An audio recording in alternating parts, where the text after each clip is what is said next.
You've grown up on stories where humanity cruises between stars like it's just the next step after Mars. But there's a brutal question sitting behind all that fantasy. What if the universe has quietly locked you into your own solar system?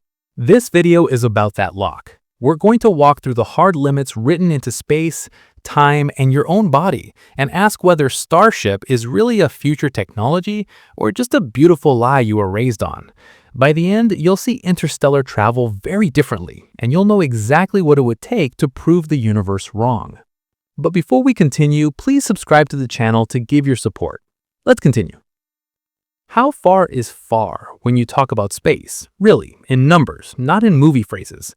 Before you even touch engines or aliens, you have to reset your idea of distance, because the scale between stars is already hostile to almost everything you know how to build. Start with a term you hear all the time, light year. It sounds like a label from a science headline, but it has a very precise meaning. A light year is the distance light travels in 1 year, through a vacuum, at about 300,000 kilometers per second, roughly 186,000 miles per second. Multiply that speed by every second in a year, and you get about 9.46 trillion kilometers, around 5.9 trillion miles. That number is not human scale anymore. That is the basic unit people use for interstellar distance. Now look at your nearest real target, Proxima Centauri. It is not millions of light years away. It is just over 4 light years, about 4.24. That means even at the absolute speed limit of the universe, light takes more than 4 years to get there from here. A signal you send today at light speed arrives there years later. So when you casually say nearest star, you are already talking about a distance where even the fastest thing allowed by physics needs multiple Earth orbits around the sun to cross the gap. So the next question is obvious. If light takes years, how do your machines compare? The hardware you actually know how to build and launch. Right now, your champion is Voyager 1. It was launched in the 1970s, and it is moving away from the sun at around 17 kilometers per second, about 38,000 miles per hour. On Earth, that speed is absurd. At that pace, you could go around the equator in something like 40 minutes. No jet or missile you use in daily life gets close to that. Point Voyager 1 at Proxima Centauri, keep that same speed, and the number that comes out is brutal. The travel time is on the order of 75,000 to 80,000 years. 75,000 years ago, your species was in the Stone Age, long before written language, agriculture, or cities. So if you had launched the Voyager-class probe towards Proxima back then, it would still be in flight now, still not there. That's with your best current performance, not an early test rocket, not a failed design. Your record holder still needs longer than the entire history of civilization just to reach the closest star. So maybe you try a different trick. You think, okay, these raw numbers are too big. Let's scale the whole system down to a kind of model to see how compressed you are inside this vast space. Set Earth orbit around the sun to a 1 meter wide circle, about the span of your arms. On that scale, the sun is a small object at the center. Earth is a tiny dot 1 meter out, and Neptune, the most distant major planet, orbits roughly 30 meters from the sun, about the length of a swimming pool or a small building. That is your entire main planetary system. Now apply the same scale to Proxima Centauri. At this reduced size, the nearest star is not 2 blocks away. It is roughly 270 kilometers from your model sun, around 170 miles. Your local star neighborhood suddenly looks like this: a little 1 meter ring representing Earth's path sitting in a field or a room, and the next star is beyond the horizon in another city. So when you talk about a starship going from the solar system to Proxima on that model, you're talking about a tiny constructed object leaving a 1 meter wide orbital ring, and then crossing a distance that, even in this compressed picture, is comparable to a long intercity drive. There's nothing in between, no refueling point, no repair station, just empty volume. At that point, another question kicks in. If the nearest star already forces those kinds of numbers, what happens when you zoom all the way out to the full Milky Way, the structure you're actually embedded in? The Milky Way is about 100,000 light years across. Proxima, at just over 4 light years, is basically touching your doorstep compared to that scale. Think of the 4 light years to Proxima as one small step, and then remember there are tens of thousands of those steps across the galaxy in each direction. Most stars you see in the night sky are much farther than Proxima, some hundreds, some thousands of light years away. Even if you somehow push a ship to 10% of light speed, roughly 30,000 kilometers per second, about 67 million miles per hour, which is far beyond anything you can do now, you still need more than 40 years of cruise time to cover the distance to Proxima. That doesn't include ramping up to that speed or slowing down at the end. That's just the middle part where you're coasting. So, with a cruise speed of 10% of light, a one-way mission to the nearest star eats half of a typical human lifetime. At more realistic speeds, it eats many human lifetimes. The galaxy is set up for stars that burn for billions of years, not for biological organisms that last maybe 80 years and need continuous supplies of air, water, food, and stable temperature. At this point, distance looks like just a big number problem, but there is a deeper twist. Distance in space does not just stretch time, it amplifies every other difficulty. That is where things turn from hard to almost impossible. When you double the distance of a space mission, you do not simply double the annoyance, you multiply the risk. Longer distance means more fuel, which means more mass, which means a bigger structure, stronger engines, and more things that can break. It means life support that has to run for longer, with more chances to fail. It means more exposure to radiation, more time for tiny leaks to grow, more opportunities for software bugs to show up in some corner case. On short missions, you can accept small probabilities of failure because the total time is limited. On a mission that runs for decades, those small probabilities get rolled again and again. A 1 in 1,000 failure per year across 50 or 100 years is no longer small. The math pushes it towards this will eventually happen. Communication also stretches. A spacecraft at Mars is minutes away by radio, still manageable. A ship at Proxima is over 4 years away by signal in one direction. Send a question, wait 4 years, get an answer 4 years after that.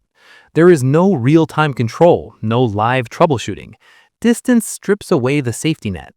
So when you add it up, distance is not just a background condition. It is the first barrier that quietly poisons everything else, from propulsion to life support to communication. Before you talk about warp drives or wormholes, standard physics already makes routine starflight look like a bad deal. And this raises the next problem. If distance already does this much damage, what happens when you factor in the hard speed limit written into space-time itself? The rule that says nothing with mass can ever reach light speed, no matter how hard you push. Distance already hurts you, but there's a deeper rule behind it, and it's brutal. The universe has a speed limit, and anything with mass is locked under it forever. The speed of light in a vacuum is about 300,000 kilometers per second, around 186,000 miles per second. That is not just very fast, it is the maximum speed any signal or object can move according to special relativity. If your spacecraft has mass, even a gram, it never reaches that speed. The closer you push it towards light speed, the more energy you have to pour in, and the less extra speed you get back for that effort. At 10% of light speed, the energy bill is already extreme. At 50%, you're holding something with kinetic energy on the scale of nuclear weapon stockpiles. At 90%, you're spending power like a whole planetary civilization, not like a space agency building a flagship mission. So what exactly goes wrong in the energy math when you try to go fast? Not just fast by human standards, but fast as a fraction of light speed. At the speeds you deal with on Earth, cars, planes, rockets, and low orbit, you can use the simple idea that kinetic energy scales with mass times the square of the speed, and relativity barely matters. Double the speed and the energy goes up by 4. That works well as long as your speed is tiny compared to light.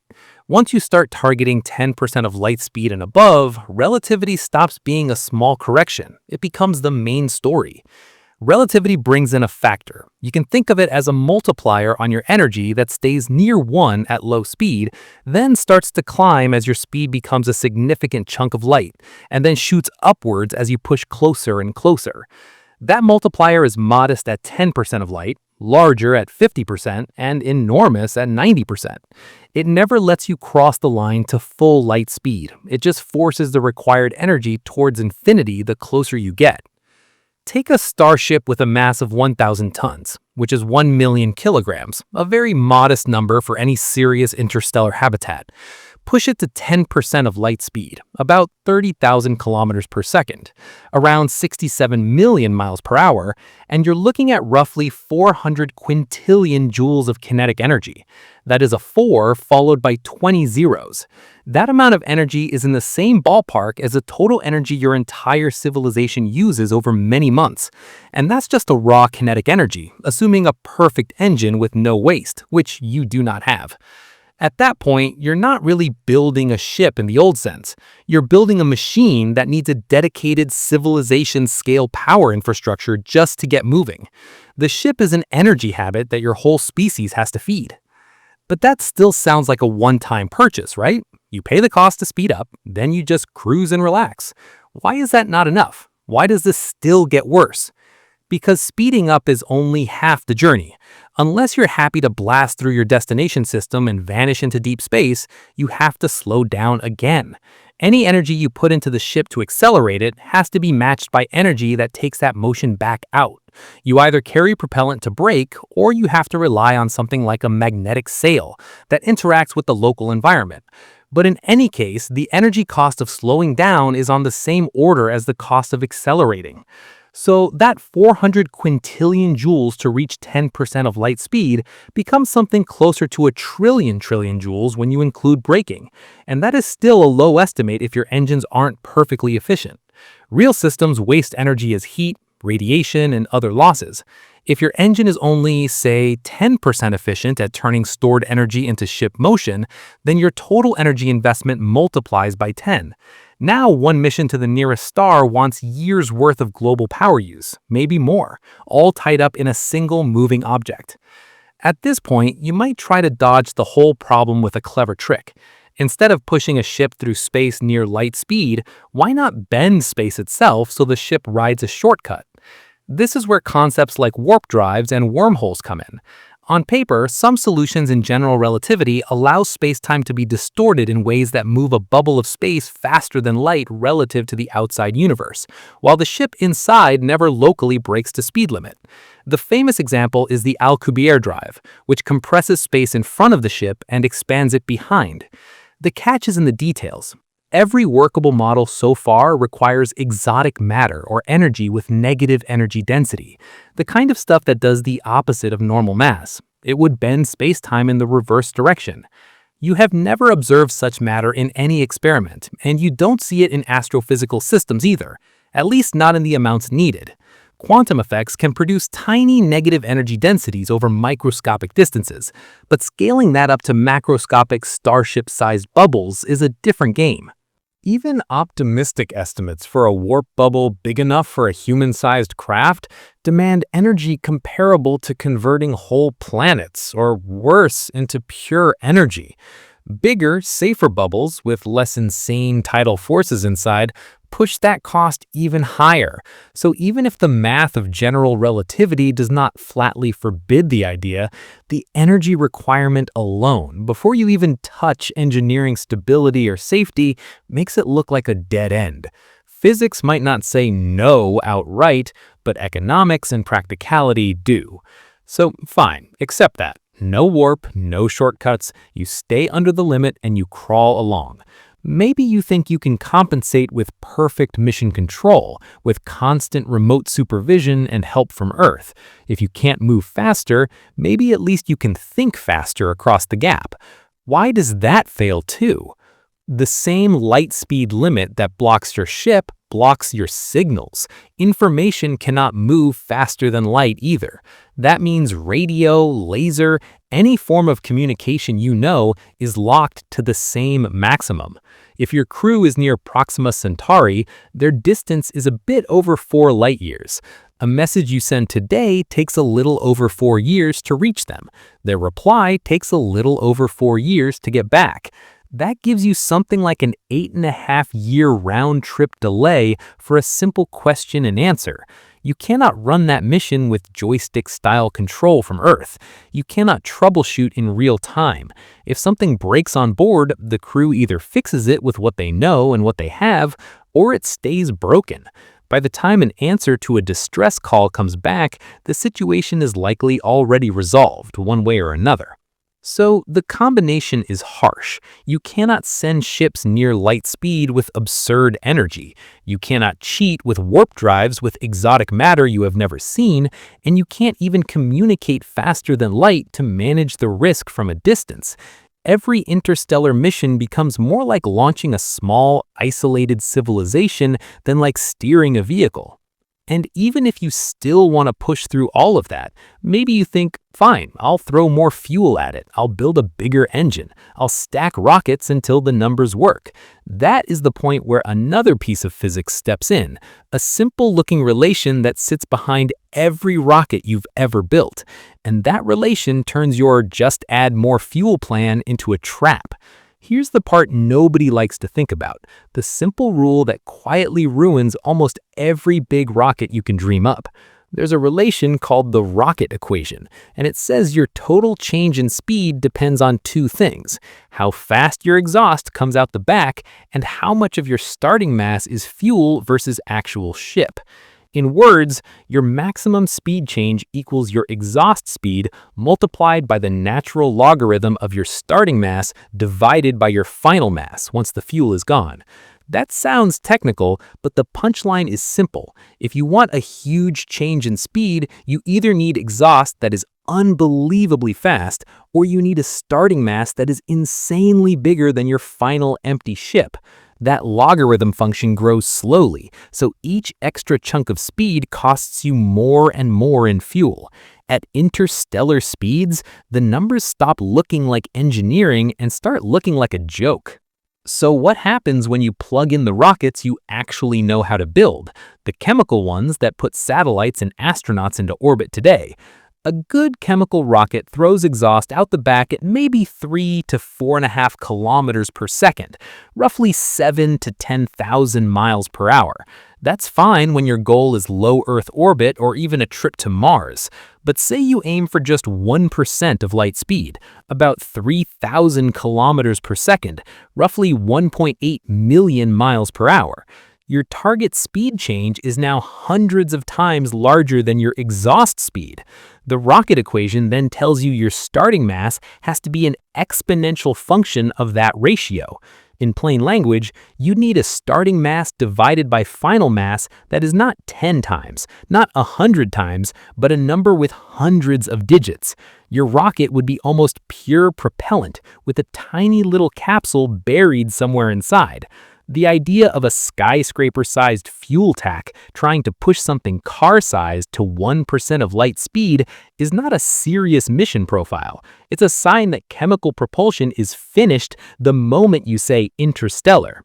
Maybe you push the tech forward and say, fine, drop the chemistry, go nuclear or electric. Nuclear thermal rockets heat hydrogen with a reactor and can throw exhaust at maybe 8 to 9 kilometers per second, roughly 18 to 20,000 miles per hour. Ion drives throw ions out the back at tens of kilometers per second, and in very advanced concepts, you might reach around 100 kilometers per second, about 220,000 miles per hour. That sounds like a huge upgrade, and it is for missions inside the solar system.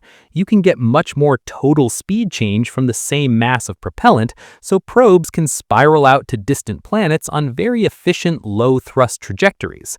But line that up against interstellar targets again. 10% of light speed is about 30,000 kilometers per second. Compared to an exhaust speed of 100 kilometers per second, that's still a ratio of about 300. The rocket equation takes that ratio and stuffs it into that slow-growing but brutal logarithm. To get a speed change 300 times bigger than your exhaust speed, your starting mass has to be unimaginably larger than your final mass. And remember, you need to accelerate and decelerate, so you effectively need that kind of performance twice. You can't just say, we'll make the tank bigger. Every time you push for another factor of 10 in speed, the required mass ratio doesn't go up by 10, it explodes. Then there's the hidden trap that makes all of this even worse. You're not just carrying fuel to move your ship, you're carrying fuel to move your fuel. Every kilogram of propellant you plan to burn near the end of the trip has to be accelerated at the start of the trip and supported structurally for the entire journey. That means you have to carry earlier fuel to push that late-stage fuel, and even earlier fuel to push that, layer after layer. As the trip distance grows and your required speed change rises, the design collapses into a stack where almost all the mass is propellant, tanks, and structural supports for those tanks.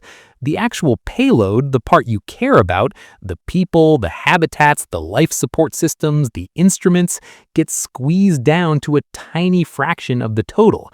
That might be acceptable if your payload is a gram-scale chip riding on a little sail, but for a 100,000-ton interstellar arc, a floating city with radiation shielding and farming, the rocket equation turns the whole thing into a fuel tower with a city as a decoration. So you try to sidestep the whole carry your fuel problem. You say, let's not carry it, let's beam the power in from home. This is where beamed sail ideas come in, like the breakthrough starshot concept. The core idea is you have a big, lightweight reflective sail attached to your probe, and you push on it with an intense laser beam from Earth or from a huge power station in orbit. The craft itself doesn't carry propellant, it just rides the pressure of light. For a 1-gram probe with a sail a few meters across and a laser array delivering gigawatts of power, you can, in theory, kick the probe up to a decent fraction of light speed over a few minutes. That is already a massive engineering challenge, but at least the numbers barely line up. Now try scaling that up to a starship with a mass of 1,000 tons, 1 million kilograms, which is still tiny for a serious crewed ship. The momentum you need to add is 1,000,000 times larger than for a 1-kilogram object, and 1,000,000,000 times larger than for a 1-gram chip. Since the laser is what supplies that momentum, the power you need to throw at the sail grows in the same kind of way. You're now talking about laser power in the terawatt range or higher for sustained periods. For comparison, the total average electrical power consumption of all of humanity today is on the order of a few terawatts. You'd need to focus that kind of power or more onto a sail in space, keep it precisely aligned over long distances, and do it without melting the sail, the optics, or your own infrastructure. At truly interstellar mass scales, the required power starts to look comparable to or greater than the total sunlight falling on giant regions of Earth's surface, like a large country or even a continent-sized area. So at each step, the rocket equation reminds you of the same blunt rule. If you want big speed changes with rockets, you either accept almost pure fuel vehicles with trivial payloads, or you invent new exhaust physics and ridiculous power systems. There is no cheap, just build it bigger option. The math scales faster than your engineering does.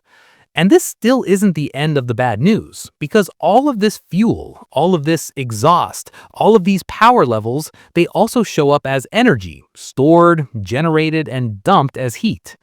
If pushing a starship to interstellar speed already needs civilization-scale propulsion, what does that mean for the actual energy budget you have to handle without blowing the ship apart?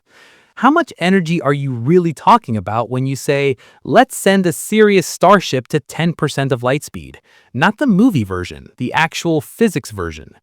Take that 1,000-ton ship we've been using as a baseline. That's 1 million kilograms, a small city block worth of hardware once you add shielding, life support, structure. Push it to 10% of light speed, about 30,000 kilometers per second, roughly 67 million miles per hour, and just its motion through space, nothing else, holds on the order of 4.5 times 10 to the power 20 joules of kinetic energy. Before you even add in relativistic corrections, that number is already huge. That is in the same ballpark as what all of human civilization uses in several months to around a year. So one mission, one ship, is asking your species to dump global yearly energy use into a single moving object just to get it up to cruise speed. So the next step is obvious. Is that actually insane, or is that just a scary sounding number that still fits inside what we know how to handle if we really try? Look at it compared to things you already understand as extreme. The largest nuclear bomb ever detonated, the Soviet Tsar Bomba, released energy on the order of 2 times 10 to the power 17 joules in one shot. Your 10% light speed starship holds more than 1,000 times that, just as kinetic energy, just by moving. If you could somehow stop the ship dead and convert all that motion into explosion, you'd get a blast 1,000 Tsar Bombas strong. Now compare it to the sun. The sun throws out about 3.8 times 10 to the power 26 joules every second. In that sense, your ship's energy is tiny. The sun produces that much in a few 10,000ths of a second. So the energy is available in the universe, no question. But there's a difference between energy existing and you capturing it, storing it, focusing it, and feeding it into machinery with almost perfect reliability. Building a system that can safely route something like a year of human global energy use into a vehicle without it tearing itself apart is not a small extension of current tech. It is a different category.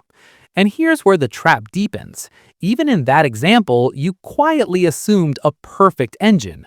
Real engines are not perfect. They leak energy into heat, radiation, sound, vibration, all kinds of useless channels. If your propulsion system is 10% efficient, which would already be far better than a lot of systems we have now, then you need to supply 10 times the kinetic energy you want the ship to end up with. That pushes your total requirement from roughly 4.5 times 10 to the power 20 joules to around 4.5 times 10 to the power 21 joules. If your real efficiency is closer to 1%, you multiply again. Now you're talking about 10 to the power 22 joules just to speed up, and you still haven't slowed down. Once you include braking at the far end, you're flirting with total energy budgets between 10 to the power 23 and 10 to the power 24 joules for the full journey. At that point, you are no longer talking about a big power plant. You're at the scale of engineering projects that rival changing a planet's climate or building megastructures around stars. So even if you had access to that much raw energy, where do you actually put it? How do you store it? How do you make it follow orders without killing the crew? Chemical fuels, like the ones in today's rockets, store at most tens of millions of joules per kilogram. Nuclear fission can release around 100 billion joules per kilogram. Fusion promises even more in theory. So you can, on paper, store massive energies in relatively small masses of nuclear fuel. But turning that into a safe, long-lived, controllable system on a ship is a different thing. Your structure has to hold that fuel for decades, maybe centuries, without leaks, without runaway reactions. It has to shield living humans from radiation that would otherwise tear their DNA apart. And it has to route power at levels we currently only deal with in the largest power grids on Earth. Right now, a modern jet engine handles power in the megawatt range, millions of joules per second. A big terrestrial power station might manage gigawatts, billions of joules per second. An interstellar drive for a 1,000-ton ship at 10% light speed starts dragging you into the petawatt range or above at peak operation. That's like running 1,000,000 large power plants all tied into one machine, with the operator sitting a few decks away eating dinner. And even if you somehow build that monster and it works, there is a final, non-negotiable problem that comes along with high power. Every watt you produce, every joule you spend, will eventually show up as heat that you must get rid of. On Earth, you can dump waste heat into the air or into water. In space, there is no air, no flowing river. The only way to cool something is to radiate energy away as light, mostly infrared. The power you can radiate depends on how hot your radiators run and how big they are. Double the temperature and the radiated power goes up strongly, but your materials are now under stress. Increase the area and you need bigger, more fragile surfaces. If your ship is dealing with terawatts of waste heat, you're forced into radiators that are kilometers across, thin structures stretched out from the main hull, glowing hot to the point where they might shine visibly. Those radiators are constant targets for tiny dust grains and micrometeoroids. A hole in a radiator panel is not just cosmetic, it removes part of your cooling capacity. Lose enough of it and your reactors, engines, and electronics start overheating. If you try to run your ship without enough radiator area, the internal temperature climbs until something fails.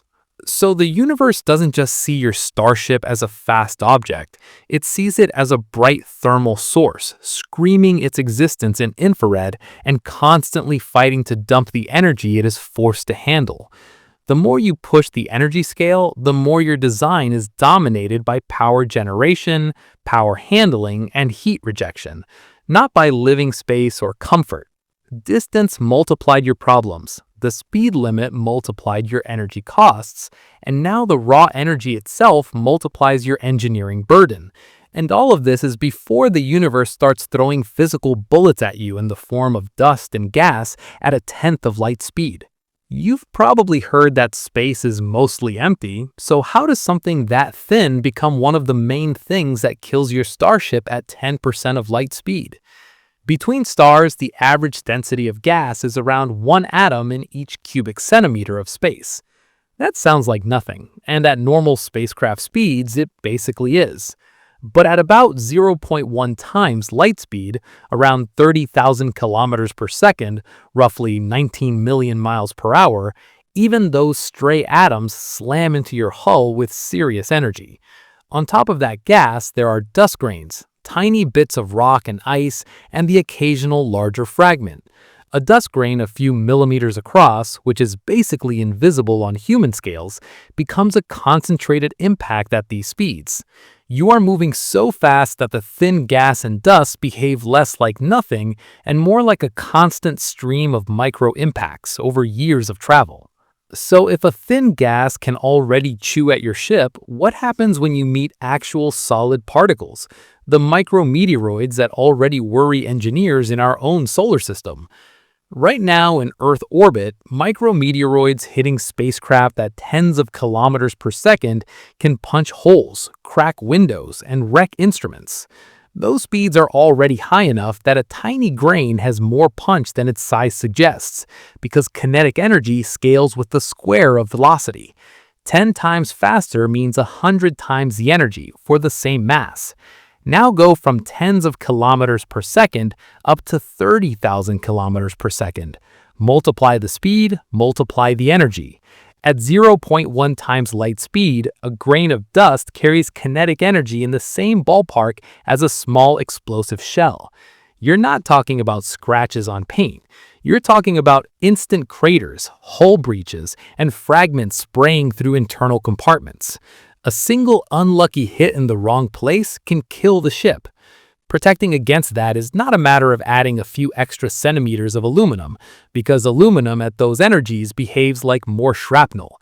You are looking at meters of material, or some kind of active field or plasma shield that we have never demonstrated at scale.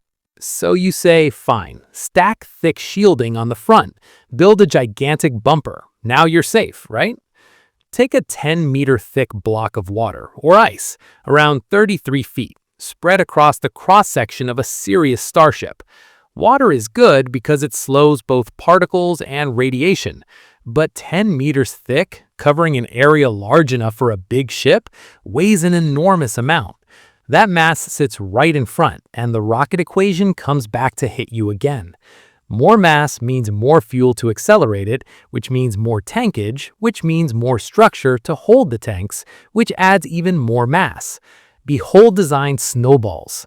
The shield you added to survive the dust suddenly forces you to redesign your entire propulsion system, your fuel budget, your structure. In space, just add armor is not a small tweak. It's a complete rewrite of the rest of the ship. And even if you decide to pay that price in mass, you run into another problem that never turns off. The shield itself does not stay intact forever. It slowly erodes. At zero point 0.1 times light speed, each dust grain that hits the shield vaporizes some of the shield material. Over years and decades of flight, you're effectively sandblasting your own protection. Every impact removes a little bit. Halfway through the journey, your 10-meter thickness might now be 8 meters in some places, 6 in others, with gouges and weak spots you didn't plan for. To stay safe, you have to start with more thickness than you think you need, or carry extra material to rebuild or top it up as you go. Both options mean still more mass. You end up in a situation where your ship must carry not only the armor, but the replacement armor for decades of wear. The longer the mission, the more serious that erosion becomes, and the more margin you have to build in from day one. And dust and rocks are the obvious threat, the stuff you can see and model. There's another background hazard you can't switch off at all: high-energy particles that cross the galaxy all the time. These are cosmic rays, protons and atomic nuclei moving at speeds close to light, blasting through space from supernovae, active galaxies, and other violent sources. Even in low Earth orbit, where astronauts still benefit from some shielding by Earth's magnetic field, the dose from these particles is high enough to raise long-term cancer risk. Now move your crew outside any planetary magnetic sphere, into deep interstellar space, for decades. On top of that, because your ship is moving at a significant fraction of light speed, in the ship's own frame, some of these particles are even more energetic.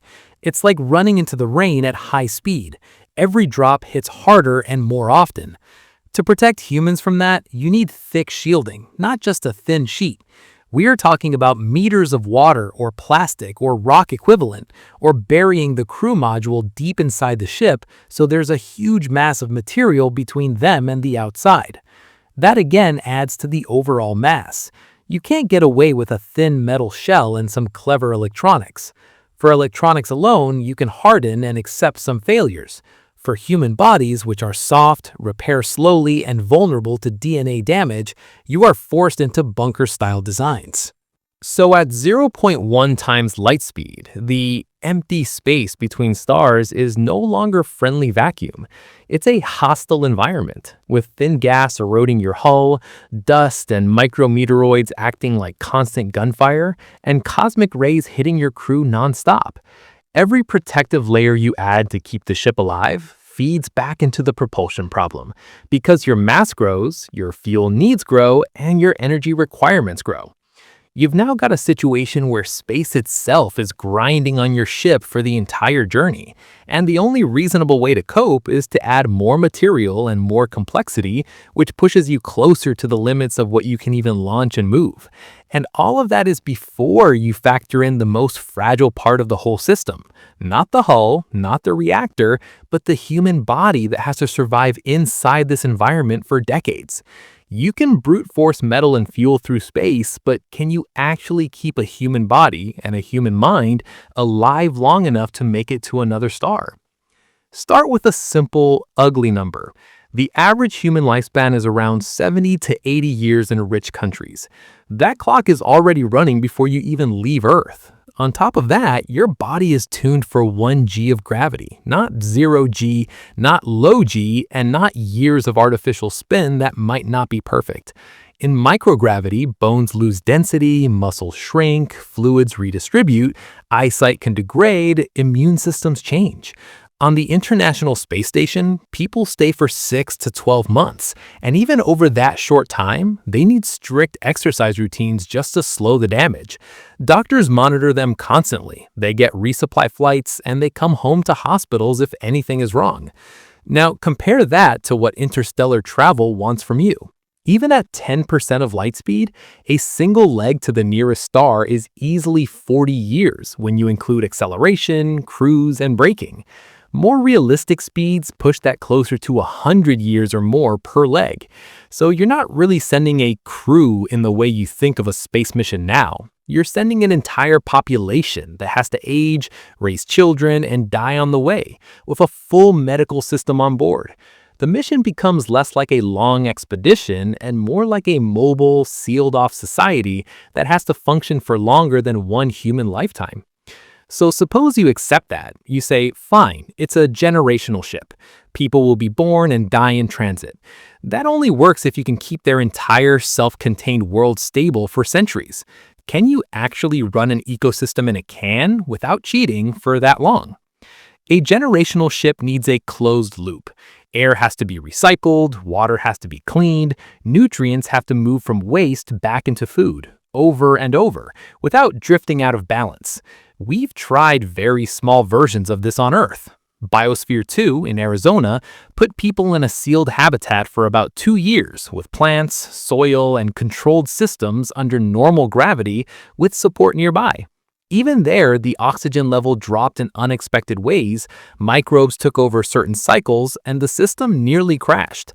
Now, stretch that problem to 200 years in microgravity or partial gravity under constant radiation with no resupply, no emergency oxygen tanks waiting outside.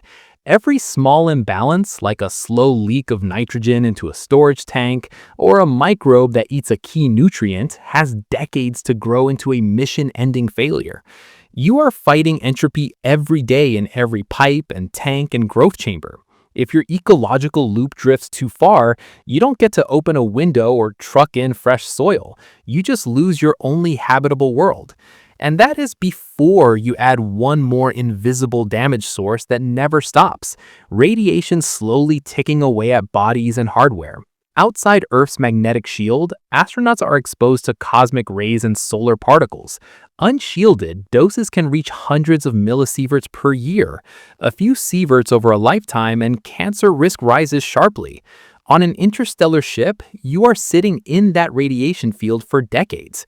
If you try to ignore it, you are basically accepting that a significant fraction of your crew will get cancer, organ damage, or other radiation-related problems before they ever see the destination star. The alternative is heavy shielding, lots of it. To seriously cut those doses, you want meters of water, polyethylene, or rock equivalent between the crew and space, not a thin metal shell. That turns your habitation section into a bunker. All of that mass has to be lifted, assembled, and accelerated. Your ship stops looking like sleek sci-fi art and starts looking like a flying fortress.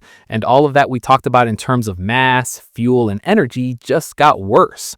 And even if you win that battle and you bury people deep inside the ship to keep radiation low, you still haven't touched the part of the system that fails long before metal cracks, the human mind trapped in a small, repeating environment.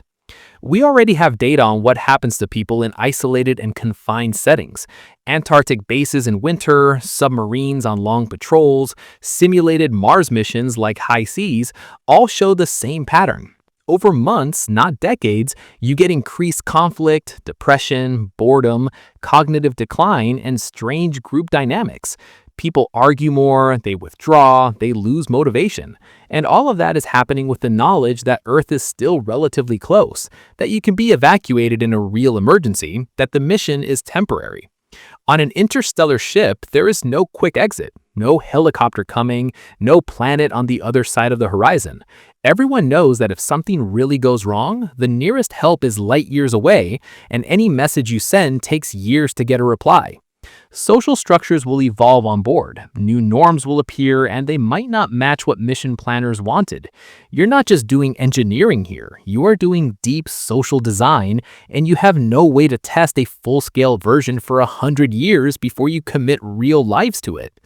So even if you manage to keep bodies and minds alive, there's one more hard physical constraint to respect. Your soft, squishy body can only handle so much push. The ship has to speed up and slow down without crushing everyone on board. Humans can handle brief bursts of high acceleration in fighter jets and rockets, a few G for short periods, but sustained high G is dangerous. At a few G, blood starts pooling, vision narrows, organs strain, and people can black out or suffer damage.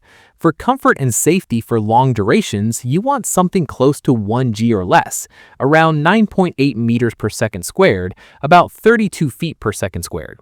At that acceleration, it takes roughly 35 days of constant thrust to reach 10% of light speed. Then, at the end of the trip, you need another 35 days of steady braking to stop at the target system. Most realistic propulsion concepts for big ships cannot deliver 1G for that long without running out of propellant or melting themselves with waste heat. If you lower the acceleration to what your engines can handle, the trip segments stretch from weeks to months or even years of continuous thrust and brake phases.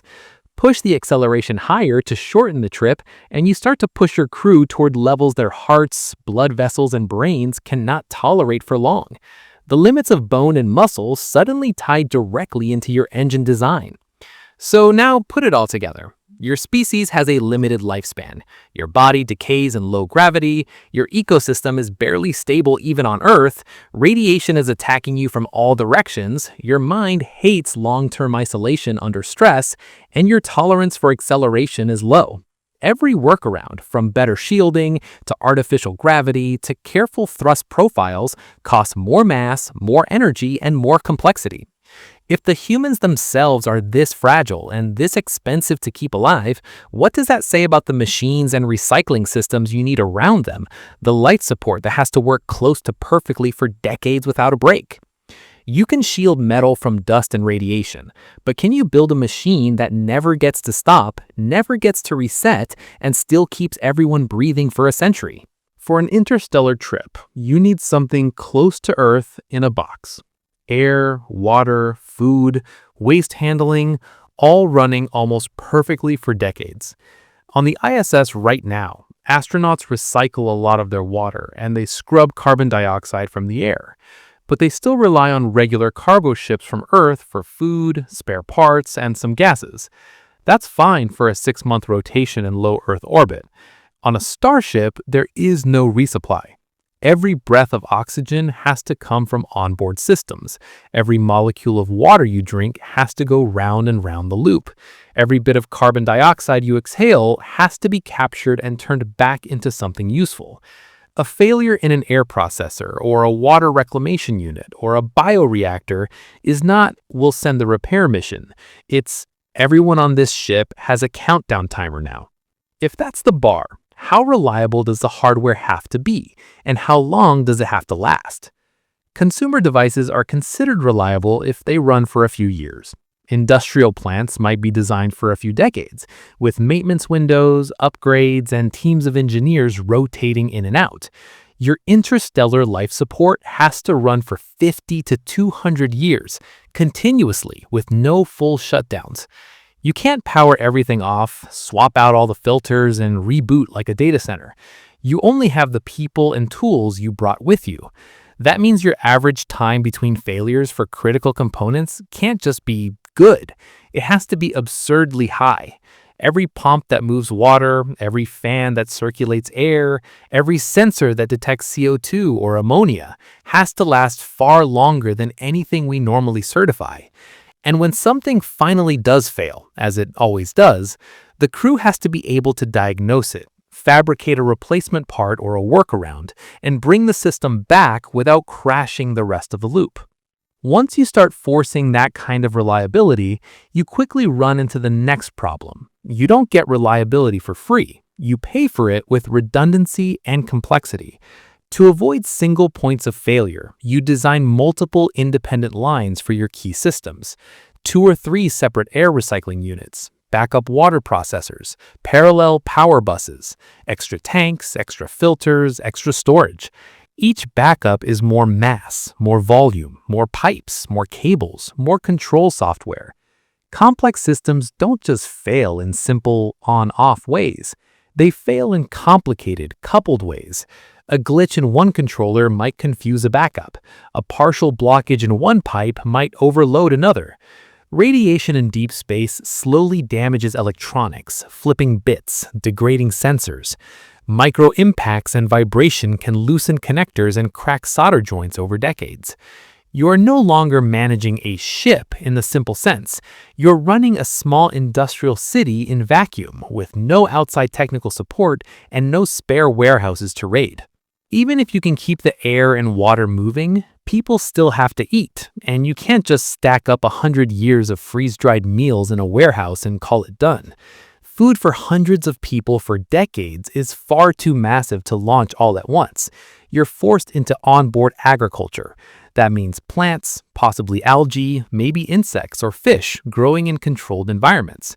On Earth, we run greenhouses with artificial lights, hydroponic setups, and climate controls, and even those systems are fragile. Pests get in, plant diseases appear, nutrient balances drift. Scaling that to a ship means rows and rows of growing units, lamps or LEDs running for years, pumps circulating nutrient solutions, filters catching waste, and a constant watch for any pathogen that could wipe out a crop.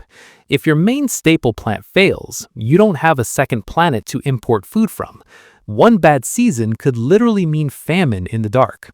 Pollination, too, has to be handled, either by hand, by robots, or by carefully managed insects, which adds another layer of biology to control. Underneath all of this is a simple rule that never stops working against you. Every system drifts, and if you don't catch that drift early, it will eventually kill the loop.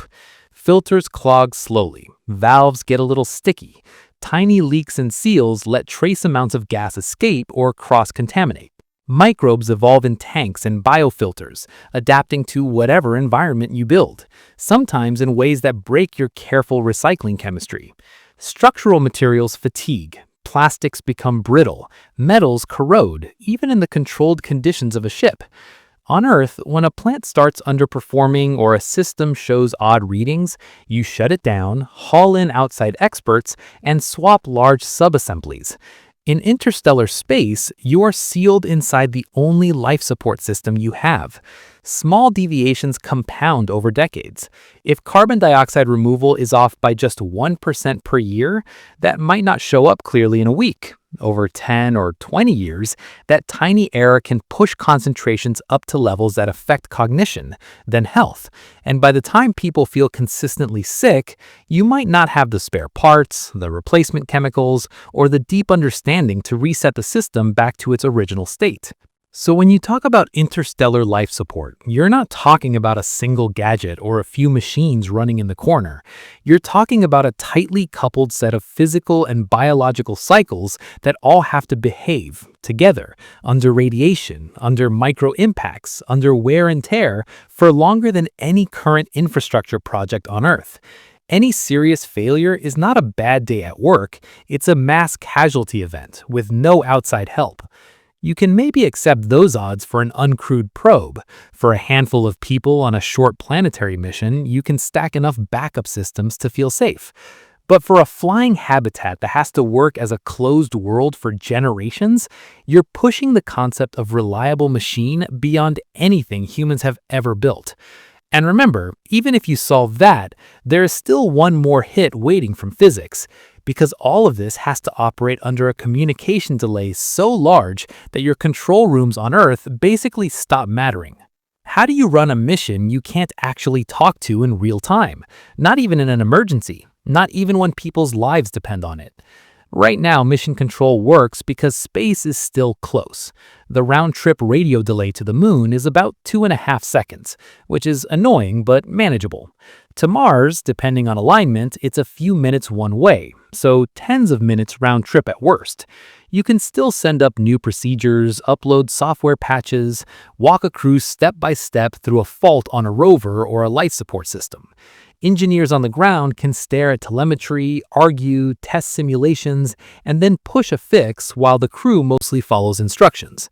Stretch that same system out to interstellar distances, and it collapses. To Proxima Centauri, light takes a bit over 4 years to get there, and a bit over 4 years to come back. A simple, "Hello, how are the reactors behaving?" plus reply is an 8.5-year conversation. You don't manage an interstellar ship from Earth in any meaningful sense. You launch it, you get a stream of status updates that are always years old, and you have no control over what's actually happening on board right now. By the time you hear about some argument, some breakdown, some new idea, the people who started it could already be dead of old age. So if mission control can't babysit the ship, maybe you lean harder on software, on automation. You say, fine, We'll code everything. We'll keep updating it. The ship will be a smart, remote upgradable system. Does that actually survive the light speed wall? Look at how fast software changes here on Earth. Operating systems get major updates every year or two. Programming languages rise and fall. Security vulnerabilities appear constantly. Aircraft get their avionics patched. Cars get over-the-air updates. Industrial systems get new firmware. Your starship, the day it leaves, freezes its onboard software stack at that moment in history. Over a 40 to 100-year flight, Earth's computing ecosystem might go through several full generations of hardware and software. Some of the languages your ship uses could be obsolete back home, with no one left who even remembers the old tool chains in detail. Because of the communication delay, you cannot keep shipping patches in anything like real time. You can send bundles of updates, sure, but every round trip is measured in years, and by the time a reply to some bug report arrives, the crew has either fixed it themselves or learned to live with the bug. That means the people on board have to be able to maintain, adapt, and extend their own software and control systems without outside help for decades. They're not just operators, they're the last sysadmins and programmers for a unique stack that slowly drifts away from whatever Earth is using by the time they're halfway there. Now ask the harsh question. What happens the day something crucial breaks? Not in a simulator, not as a test, but for real. Picture a serious reactor fault, a slow but accelerating crop disease in your hydroponic farms, or a subtle failure in CO2 scrubbing that starts to change the air chemistry. On the ISS, in a big incident, you can talk to mission control in seconds. Teams on the ground spin up, specialists get called, procedures get written. Worst case, you prepare a rescue or an early return. On an interstellar ship, you send a detailed report with your best guess of the problem. You beam back logs and camera footage, and then you wait 4 years to hear anything. By then, the reactor might have already melted down or been jerry-rigged into a new configuration. The crops might have completely failed and forced a population drop, or the affected people might already be dead. So every critical system on board has to be understandable by the crew with the tools and knowledge they can reasonably carry.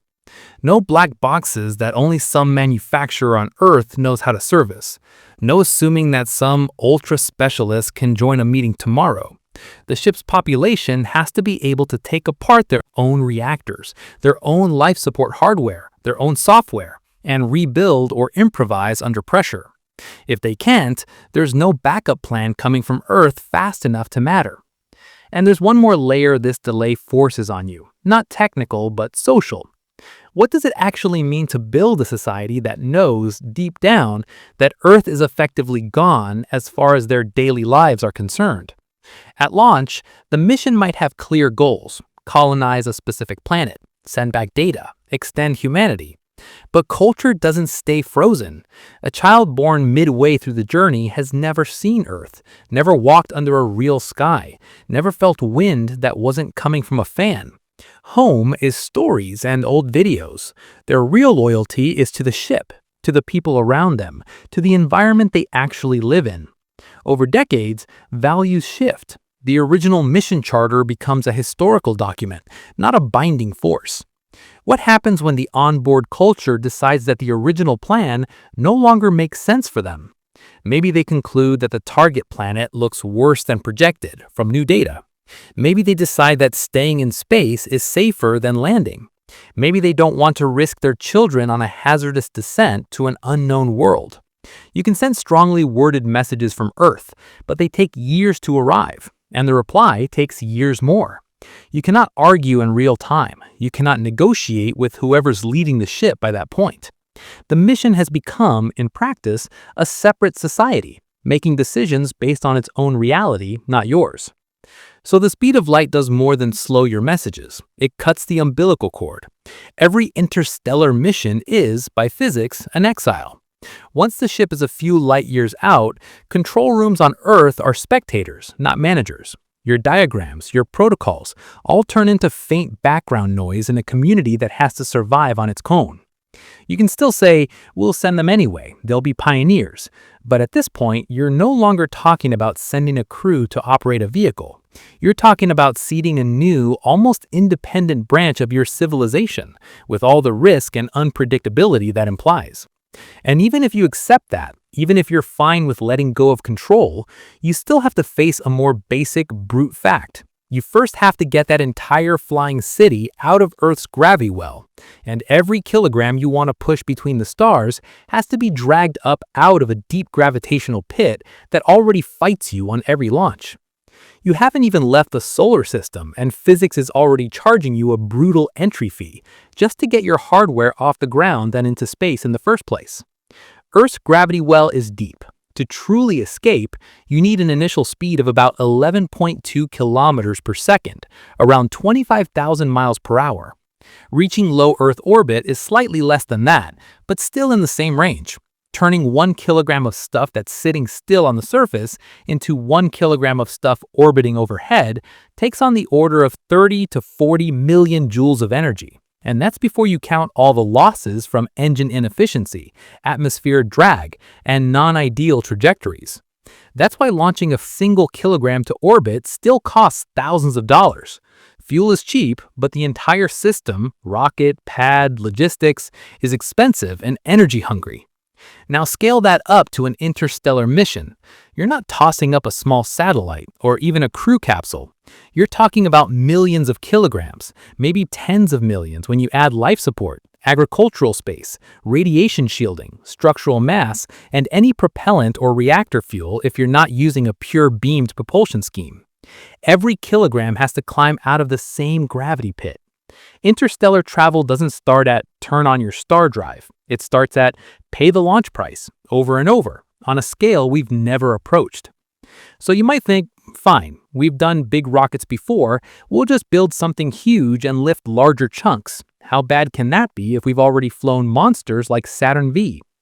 Look at the numbers. Saturn V, the rocket that sent Apollo to the moon, had a liftoff mass around 3,000 tons. That's 3 million kilograms.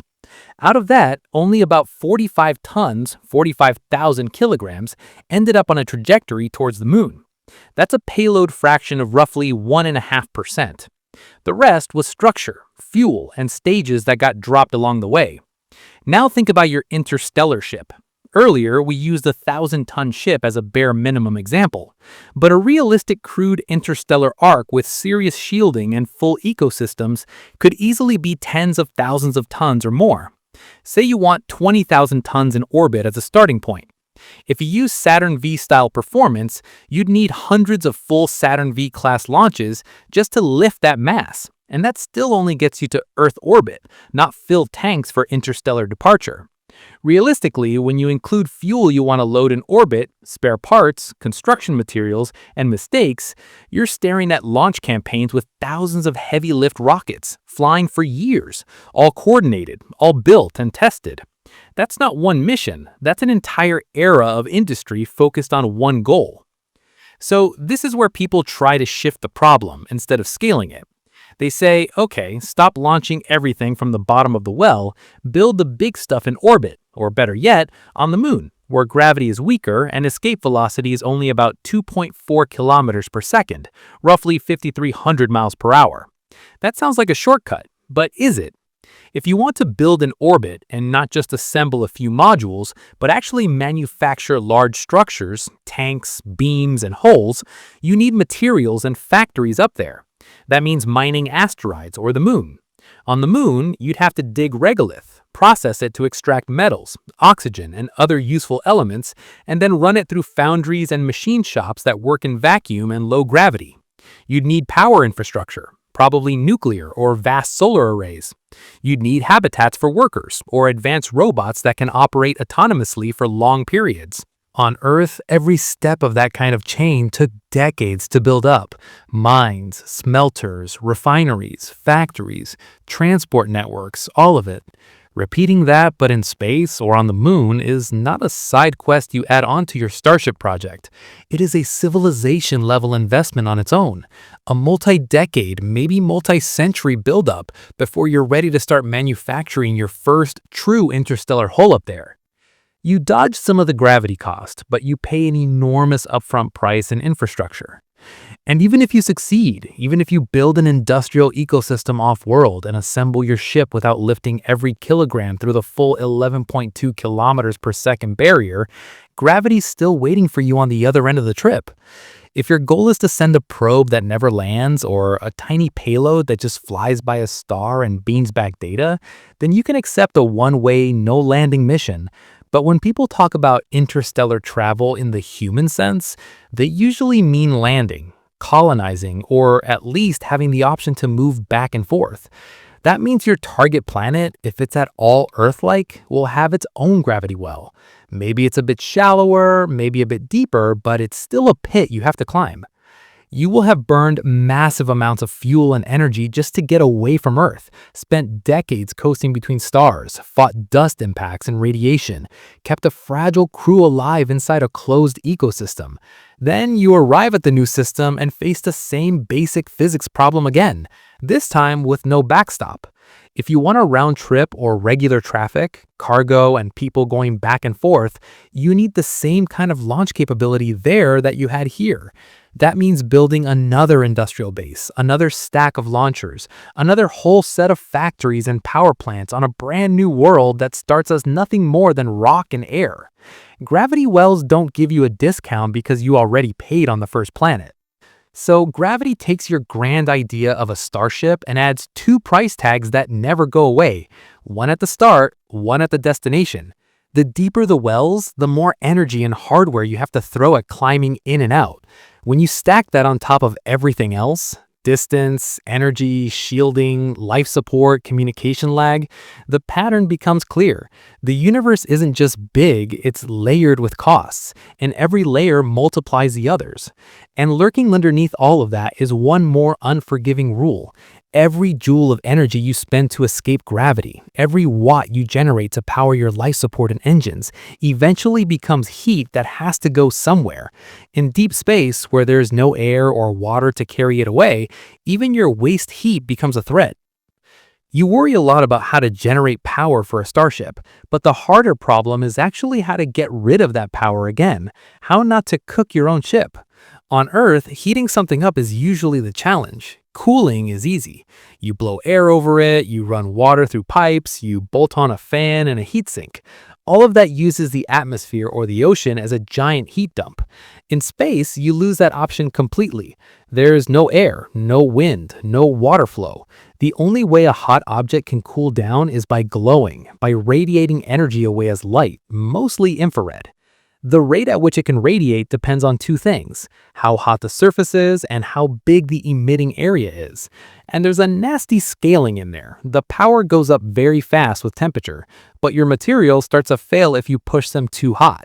So take a serious power source, not a little solar panel, but a reactor or drive that's generating megawatts to gigawatts of waste heat. A megawatt is 1,000,000 joules per second. A gigawatt is 1 billion. A modern nuclear power plant on Earth is in the gigawatt range. If your starship's engine or life support is dumping that kind of heat, you need radiator panels spread out into space with total areas that quickly run into hundreds of square meters, then thousands, then square kilometers if you're at really high power. You can run them hotter to shrink the area, but then they glow brighter and you run closer to material limits where metals soften or coatings degrade. At true interstellar power levels, your cooling system is no longer a side detail, it is one of the largest pieces of the entire vehicle. And once you accept those huge radiators, you've created a new weak point, a large, thin, fragile structure that you must keep intact for decades. Radiators work best when they are big and lightweight. You don't want massive solid slabs. You want thin panels or tubes, maybe inflatable or deployable structures, stretched out like wings or a net behind the ship. They might span hundreds of meters, maybe more. That makes them perfect targets for micrometeoroids and dust. A tiny grain of rock that would just ping off a thick hole can punch through a thin radiator panel, letting coolant leak out or taking that patch of area offline. Over the years, you accumulate damage. Panels get peppered with holes, sections go dark, some pipes clog, some supports warp from repeated heating and cooling cycles. If you design your system with no margin, losing 10 or 20% of your radiator area might push you over the limit where you can't dump heat fast enough. Temperatures creep up and you're forced to throttle back your engines, shut down reactors, or accept higher internal temperatures that stress everything else. The countermeasure is obvious, but painful. Overbuild. Add extra area, add armor, segment the radiators into many isolated loops so a hit only kills a small piece. All of that costs you mass, complexity, and more plumbing. You are constantly trading between protect the radiators more and make the radiators so big and heavy that the whole ship's mass and fuel needs explode again. So far, we've mostly been talking about the heat from living space, electronics, maybe a modest reactor. The real nightmare starts when you include the drive, the thing actually pushing you to a fraction of light speed. Any high-power drive, fusion, advanced fission, antimatter, whatever you like, will have limited efficiency. Suppose you're wildly optimistic and assume 50% efficiency. That means half of the energy you process goes into useful thrust, and the other half ends up as heat in your engine, your coolant loops, and your structure. If your drive is working at, say, a terawatt of total power, a trillion joules per second, then 500 billion joules per second are pure waste heat that must be moved into radiators and thrown overboard as infrared light. For reference, a typical large jet engine is in the tens of megawatts range. You are now juggling power streams that are tens of thousands of times bigger than that. At those levels, this is not a question of add more fans. It's parts of the ship will literally glow if you don't get this right. Heat must flow from where it's generated to the radiators through pipes, pumps, and heat exchangers. Every step along the way has limits. Materials crack if they are cycled too hot and too cold too often. Pumps cavitate, seals fail, joints leak. If any part of the chain cannot handle the flow, the temperature rises upstream. In a fusion drive, if cooling falls behind, you might have to shut it down quickly to avoid melting something critical, which cuts your thrust and stretches your travel time even more. So your maximum sustained acceleration might not be set by how much fuel you have or how strong your engine could be in theory, but how much heat your radiators can realistically dump while staying intact.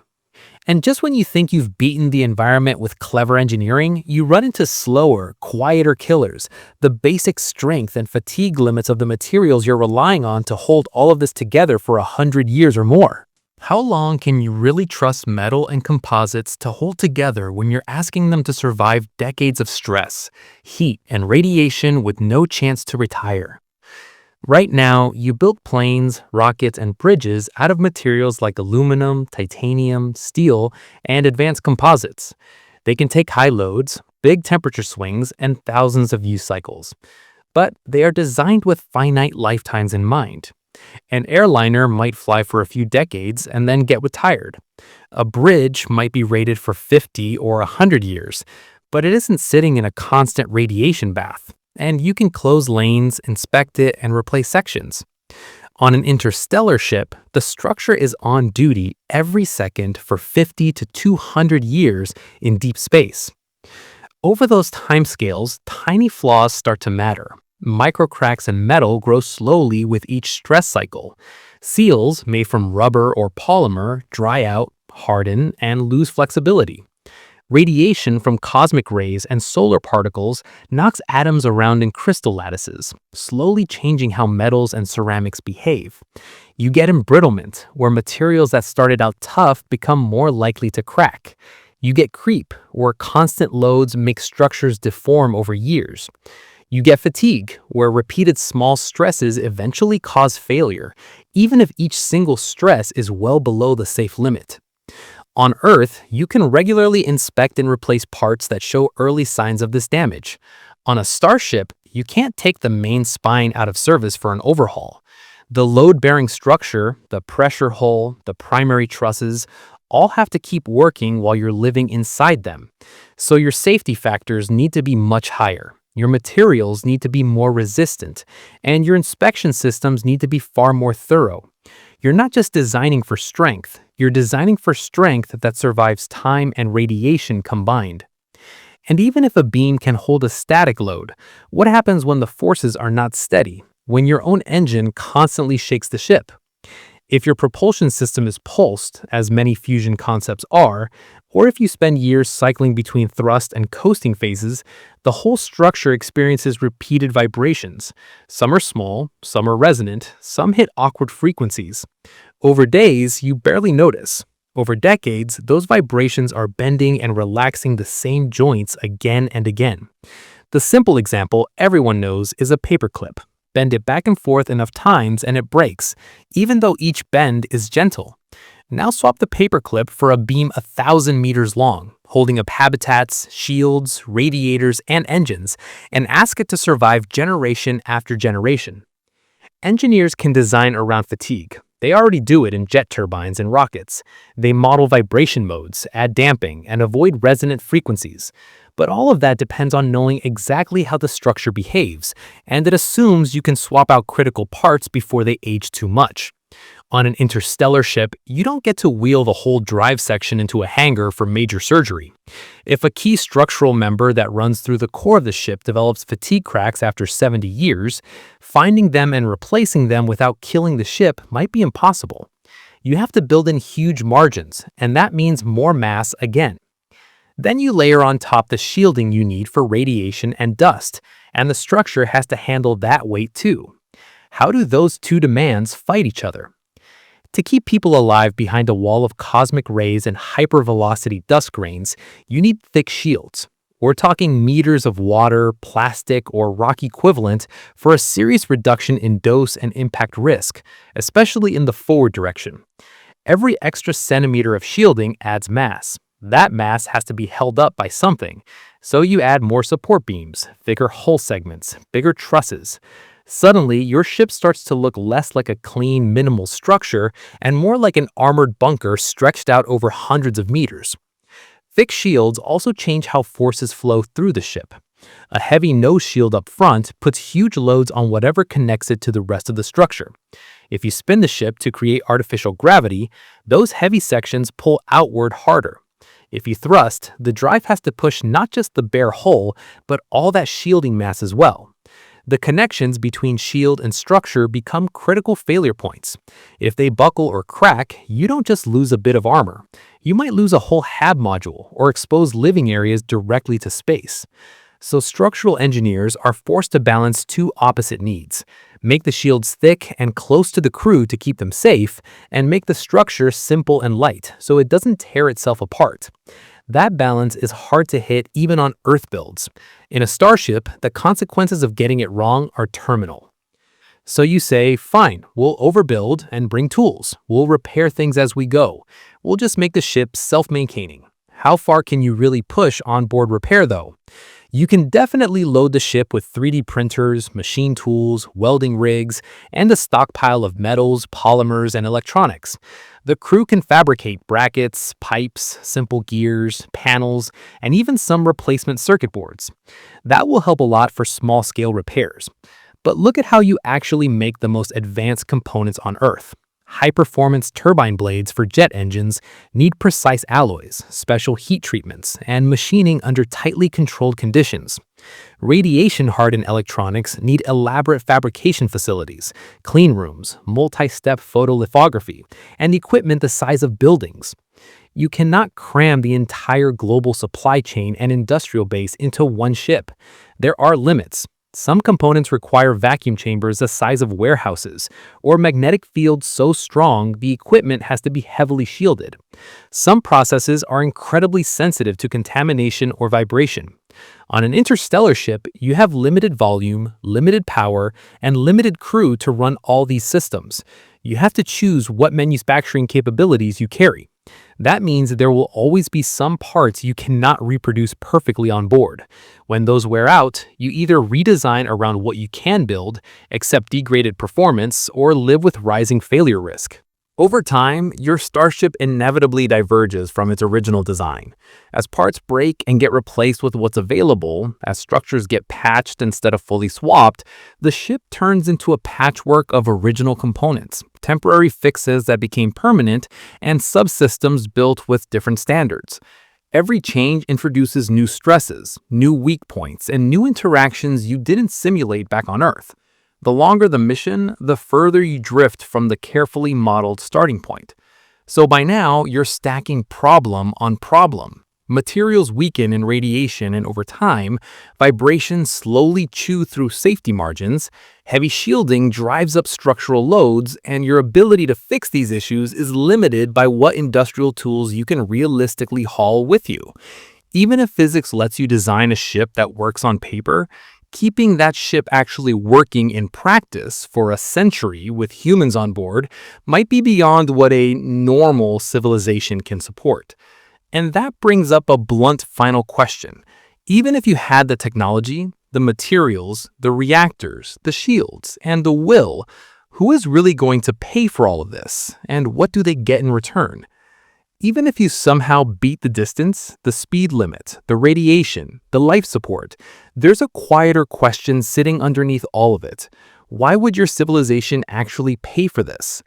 Energy, materials, and skilled people are limited. Right now, your world is already arguing about how to power cities, how to decarbonize industry, how to deal with climate damage, how to maintain basic infrastructure. Building one serious interstellar ship, big enough to carry a real colony with shielding, life support, agriculture, and propulsion, is not a side hobby. It's a project that can easily swallow resources on the scale of entire countries. The power systems alone, the fuel factories, the orbital construction yards, could soak up more energy and raw materials than electrifying multiple continents or hardening coastal cities against sea level rise. Physics doesn't care about budgets. It just tells you what you must pay in energy and mass. But your civilization does care. Every joule you push into Starship fuel, every ton of metal you send into high orbit, is a joule and a ton you're not using to fix problems at home, or to raise living standards, or to build other technology. The trade-off is harsh. Do we try to move a few thousand people to a star system they will never return from? Or do we use that same capability to overhaul our entire energy grid? In cold economic terms, starships are competing directly with everything else you might want to do with advanced technology. And unlike most big engineering projects you're used to, there is no quick payback. A bridge gets used as soon as it opens. A satellite starts returning data almost immediately. A power plant begins selling electricity and paying down its own cost within years or decades. An interstellar mission doesn't. The flight time alone to the nearest star is on the order of decades to a century, depending on how ambitious you are with speed. Then you add the time it takes the colony or the probe to set up instruments, to start sending back meaningful data, or to grow into something more than a precarious outpost. There is no trade route to Proxima Centauri waiting for your ship to plug into. There is no commodity you can bring back and sell. For many generations, the mission is pure cost. It consumes resources now and maybe delivers some scientific data or long-term survival insurance much later. From a strict economic perspective, where investors expect returns on 10 or 20-year timescales, interstellar travel is a negative return project. Physics, combined with distance, forces the timeline so far out that normal ideas of investment stop applying. And before you even get to the actual ship, you hit the pre-mission infrastructure wall. You don't go straight from today to launch the Starship. You need massive support systems first. If your propulsion concept uses huge laser arrays to push sails, you need solar or nuclear power stations in space capable of delivering gigawatts to terawatts of directed energy, running reliably. That means collecting sunlight over areas of hundreds of square kilometers or operating enormous reactors safely outside Earth's atmosphere. You need orbital factories to build and assemble components that are too large or too delicate to launch in one piece from the ground. You probably want mines on the moon or on asteroids, so you don't have to lift every kilogram of raw material out of Earth's gravity well.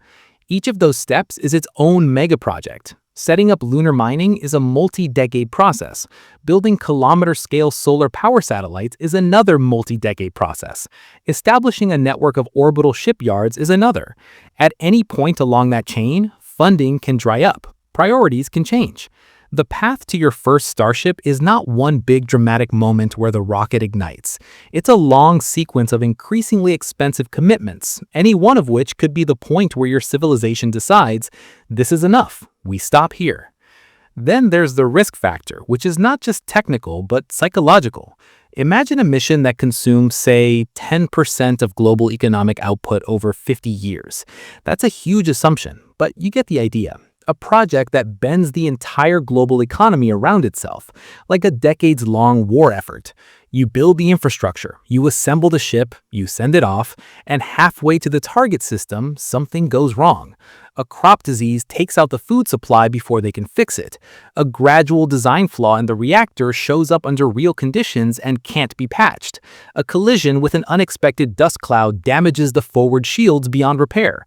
The result isn't just the loss of a ship and a few thousand people, it's the collapse of will. Voters, governments, corporations, whatever power structures exist, look at the wreckage of 50 years of investment and say, never again. The idea of trying a second time becomes toxic. From a cold risk analysis standpoint, the probability of catastrophic failure times the cost of failure is enormous. Physics sets the mission duration so long, the system so complex, and the energy scale so high that you are almost guaranteed some nasty surprises. A single failure at that level has an infinite cost in terms of public trust and willingness to repeat the experiment. So you're left with a paradox. The only way to make interstellar travel even slightly plausible is to become a very rich, very capable, very stable civilization with enormous surplus energy and industry. But the richer and more capable you are, the more options you have for using that surplus on things that deliver fast, visible benefits, like reshaping your own planet, building orbital habitats nearby, or uploading your minds into powerful simulations. In that context, pouring absurd amounts of real resources into a project with no near-term return and a high chance of wiping out support if it fails starts to look irrational. And yet, even if economics crushes the idea for a while, you still have one more quiet clue from the universe itself, one more hint that maybe nobody, anywhere, has ever solved all these problems at a large scale, because if they had, you might expect to see the fingerprints in the sky, and you don't. How do you aim at a target you barely know, that is moving, while you're locked into a decades-long flight you can't easily steer? Right now, everything you know about exoplanets is coming from indirect signals.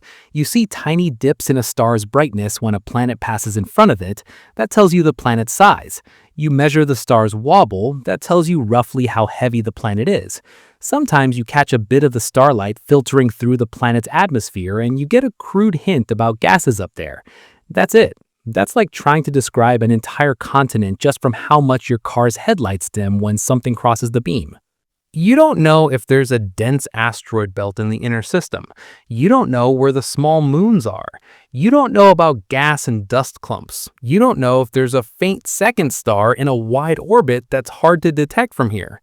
You don't know the exact structure of the stellar wind or the detailed magnetic environment. You launch a ship across trillions of kilometers toward a system that, in many ways, is still just a few lines on a telescope readout. So when your planners say, we're going to this planet in this orbit around this star, they are locking you onto a trajectory based on limited and noisy data. Maybe that world has a thin ring system that nobody spotted. Maybe there's a swarm of comets on plunging orbits. You only find out what the terrain really looks like when you're close enough that changing course is expensive or impossible. That's not like flying to an airport with a detailed map and radar coverage. It's more like steering toward a blur and hoping the blur is friendly. And while you're closing that gap, the target isn't politely waiting for you, it's moving fast. Stars are not fixed pins in a crystal sphere. They orbit the center of the galaxy. They bob up and down through the galactic plane. They drift relative to one another at speeds of tens of kilometers per second, dozens of miles per second. Over a human lifetime, that motion isn't obvious in the night sky. But over the 40 to 100 years of an interstellar flight, it matters a lot. Your destination star will have slid a huge distance from where it was when you launched. We can measure this motion very precisely using astrometry. Space telescopes can track star positions to micro-arc-second precision and project their future paths. On paper, you can aim ahead of where the star is now, just like a sniper leads a moving target.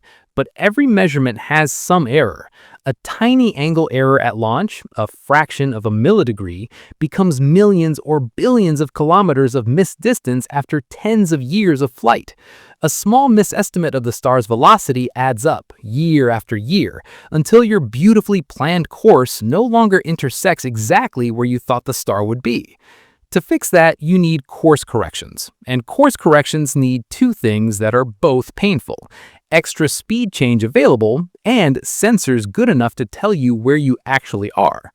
Extra speed change means extra fuel or extra propellant, and you already saw what the rocket equation does when you start adding just a bit more delta V. If you want the ability to make meaningful mid-course corrections decades into the journey, you have to reserve a chunk of your propulsion budget just for that, which means more initial mass, bigger tanks, and more energy. Or you design a drive that can sip interstellar gas or use beamed power to adjust course on the fly, which means more complexity and even more dependence on perfect operation over decades. Then there's the sensing side. You need accurate star trackers, telescopes, and possibly pulsar navigation systems that can tell you from the timing of signals and the angles to reference objects exactly how you're drifting. Those instruments have to stay calibrated while your hull flexes, while your radiators expand and contract, while tiny impacts shake the structure.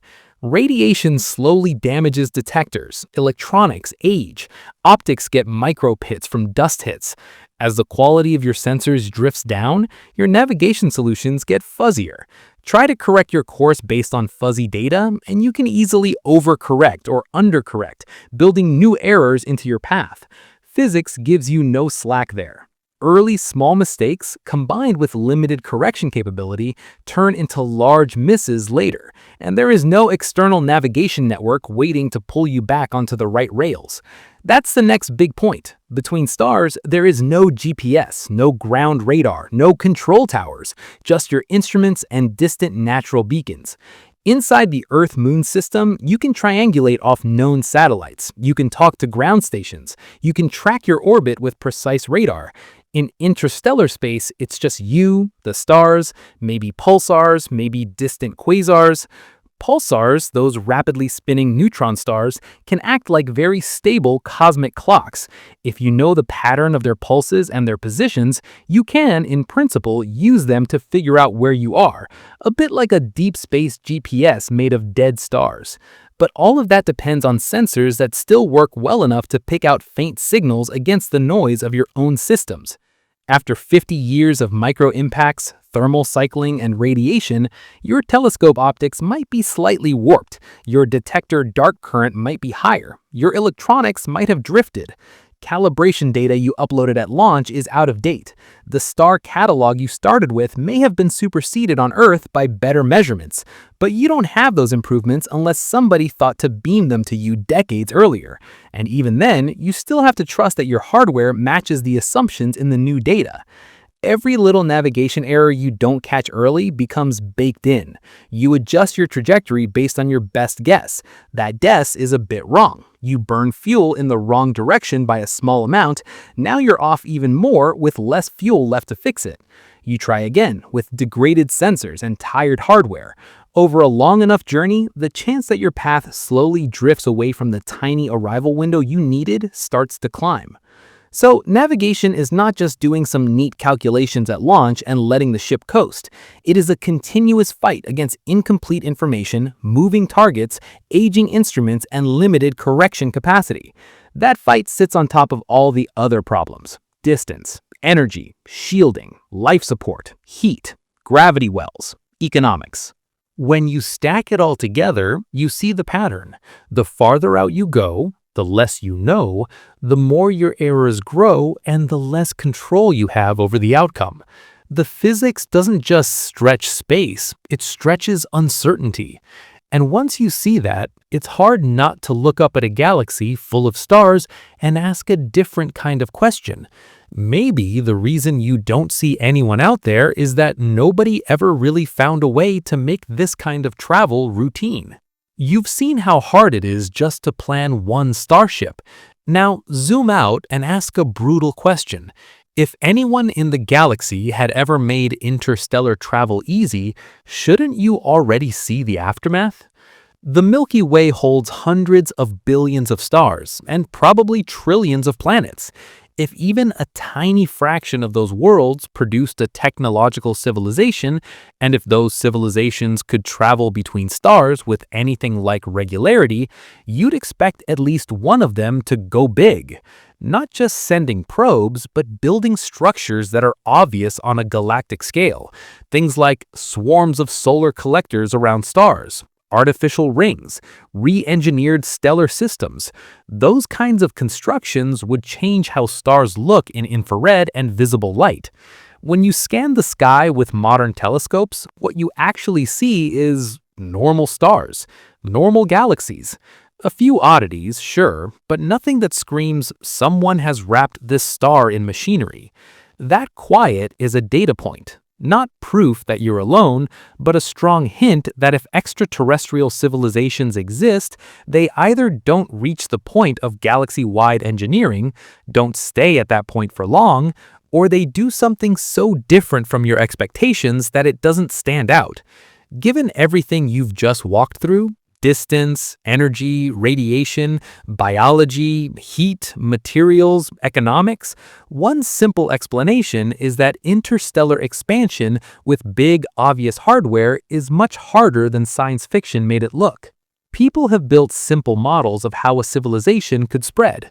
You don't need faster-than-light ships. Even with slow vessels cruising at 1% of light speed, about 3,000 kilometers per second, roughly 67 million miles per hour, you can hop from star to star.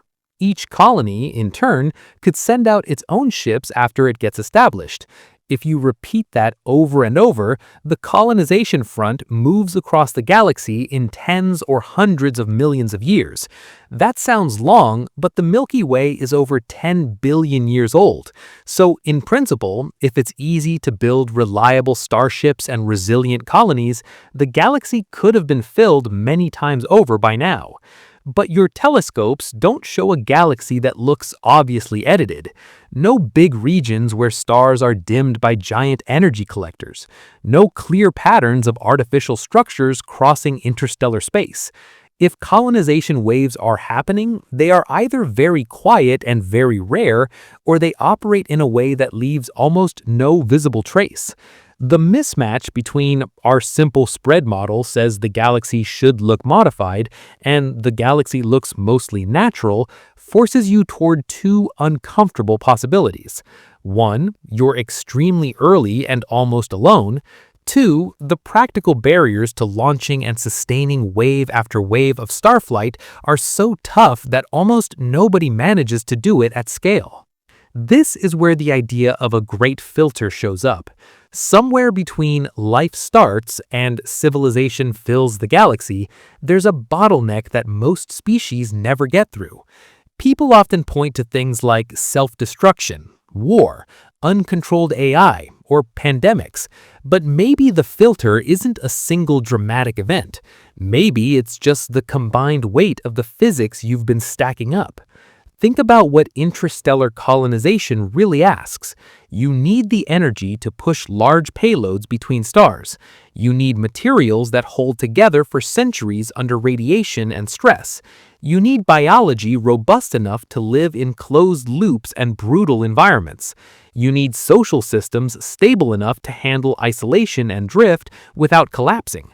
You need navigation and control that stay reliable when all your feedback is delayed by years. Every one of those is hard.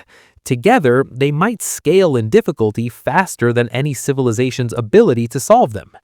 In that view, most civilizations might reach the point where they can send signals, maybe fill their own planetary system with habitats, maybe fire off a few probes to nearby stars. Then they hit a wall.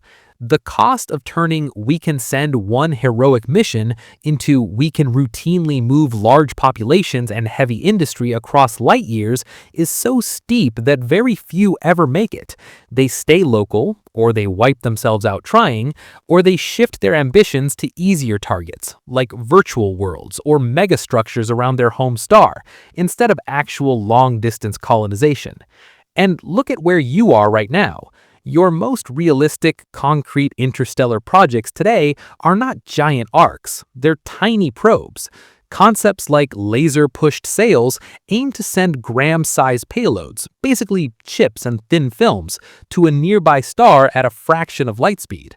The spacecraft is more like a flying smartphone than a ship. It carries cameras, sensors, a little processor, maybe a transmitter. If everything goes right, it zips through another star system and beams back a trickle of data. That's what your current physics and engineering can almost handle if you throw immense effort at it. A piece of hardware the size of a postage stamp. No crew, no life support, no thick shields.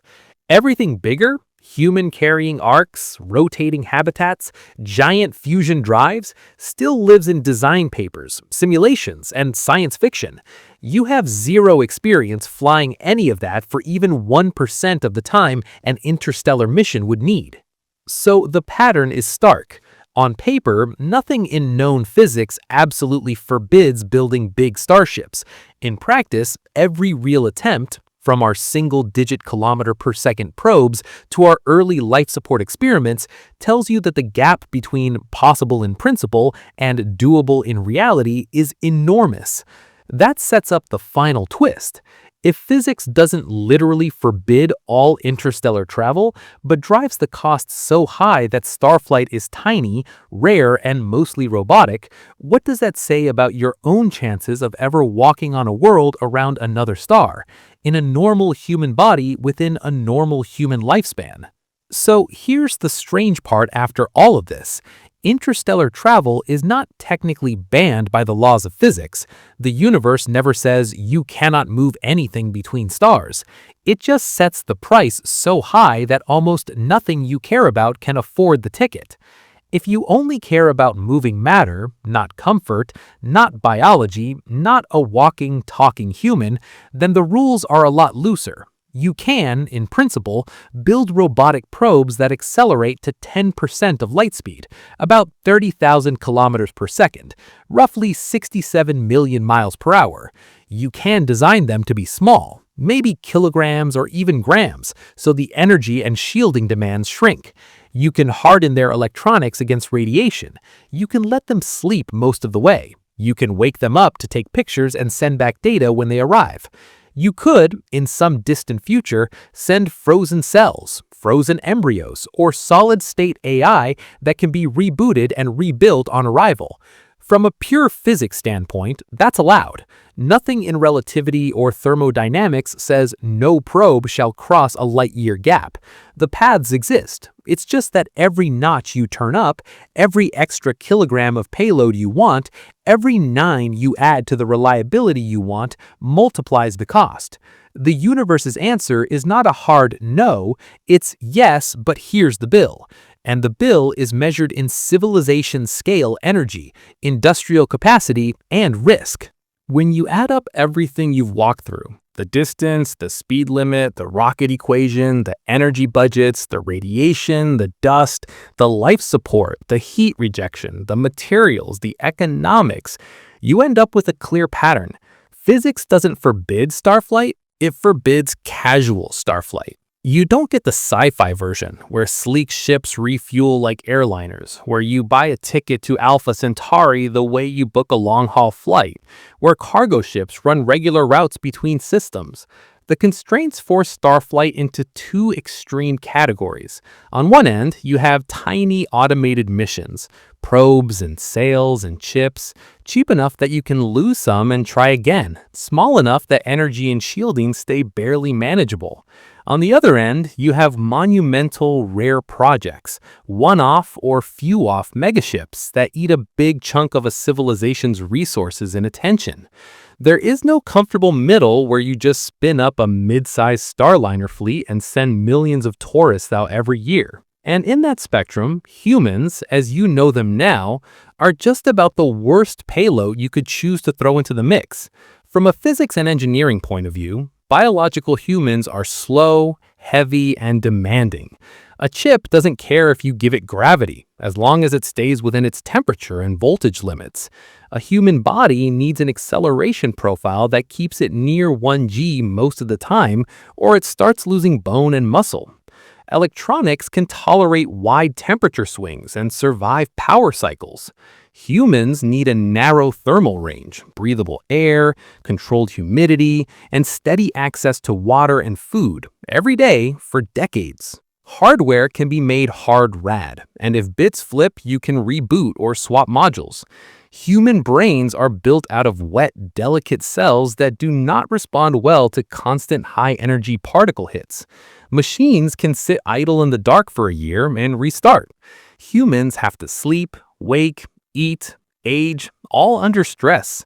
For AI and instruments, closed-loop life support is just a cooling and power problem. For humans, it is a full ecosystem problem, with bacteria, plants, and social systems all coupled together. So when you ask what's the least painful thing to push between stars, the answer is not 100,000 human bodies plus their entire life support bubble. It's whatever can be made smallest, simplest, and toughest, which more and more points towards software, machines, and maybe biological material that can be revived or rebuilt at the other end, rather than fully grown people. The future may send your probes, your code, maybe even your edited genomes, long before it ever sends something you'd recognize as a normal crew. Put everything together and you get a final, uncomfortable conclusion. Interstellar travel is not impossible in the strict courtroom sense. You can write down designs, you can imagine architectures, you can, in limited ways, start moving tiny payloads between stars.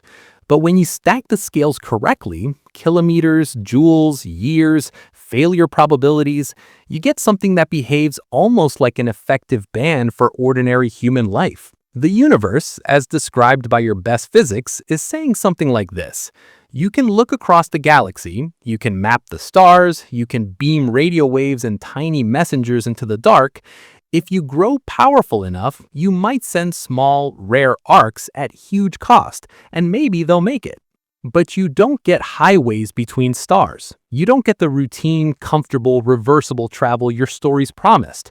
For beings like you, born on a 1G planet with an 80-year lifespan, needing fresh air every few seconds, needing water every day, needing complex food and stable social structures, the practical message is close to absolute. You can send your instruments, you can send your data, maybe one day you can even send some distant descendant in a form that barely resembles you.